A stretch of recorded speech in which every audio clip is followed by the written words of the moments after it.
so much for what you all are doing. I actually live in Georgia, so I'm close to Loudermilk, Marjorie Taylor Greene, and we are the only state that has a Freedom Caucus.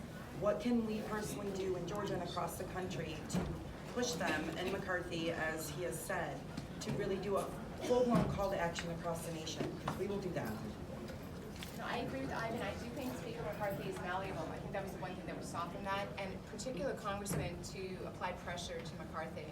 Do you want to name the congressman again Absolutely. that you think? Because I don't think it's necessarily about just your congressman. I think it's about specific congressmen that pressured McCarthy to act a certain way. Those people. Yes, which specific ones? We'll go after it. Thank you. All right, so people may disagree, but I'm up in the halls of Congress practically every day since January 3rd, now that it's open.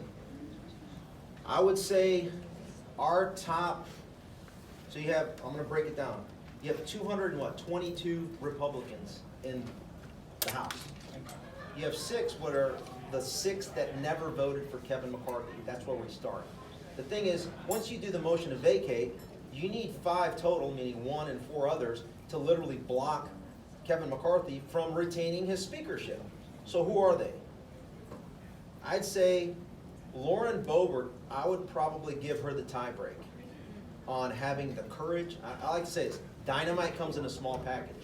She says what she means and means what she says, and we've seen her actually perform based on that. She had a meeting with Ashley Babbitt's mother, was probably the first one to have a meeting, as far as I understand. I happened to be in that meeting.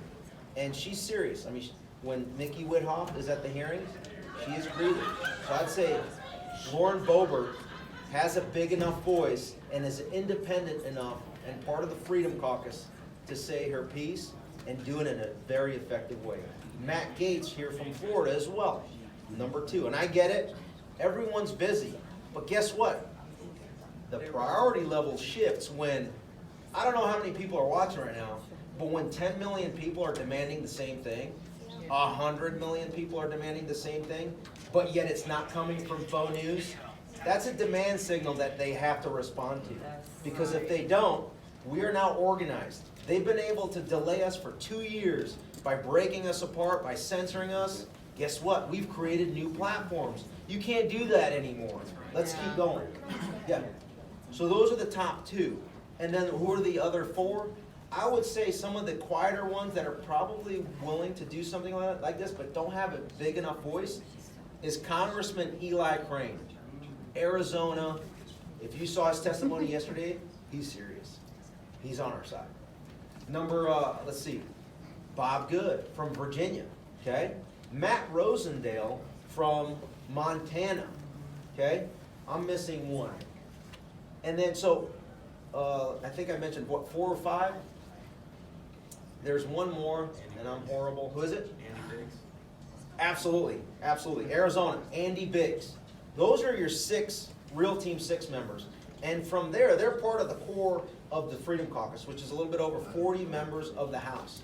All you need is 6. Look, you got 40 on your side. Like, nothing happens in Congress if 6 or even up to 40, and that Freedom Caucus is headed up by Scott Perry right now. He has a vested interest in clearing his name because guess what? The Nancy Pelosi's and the Yogananda Pittmans of the world, and by extension, what I call the Mike Pence J6 cover-up committee that we saw headed up by his running mate, Liz Cheney. Yeah. Guess what? We need Scott Perry, because he was targeted by that committee as well. We need Scott Perry to take the lead and say, hey, Take it back. the demand signal amongst patriots is so high, we really need to act on this.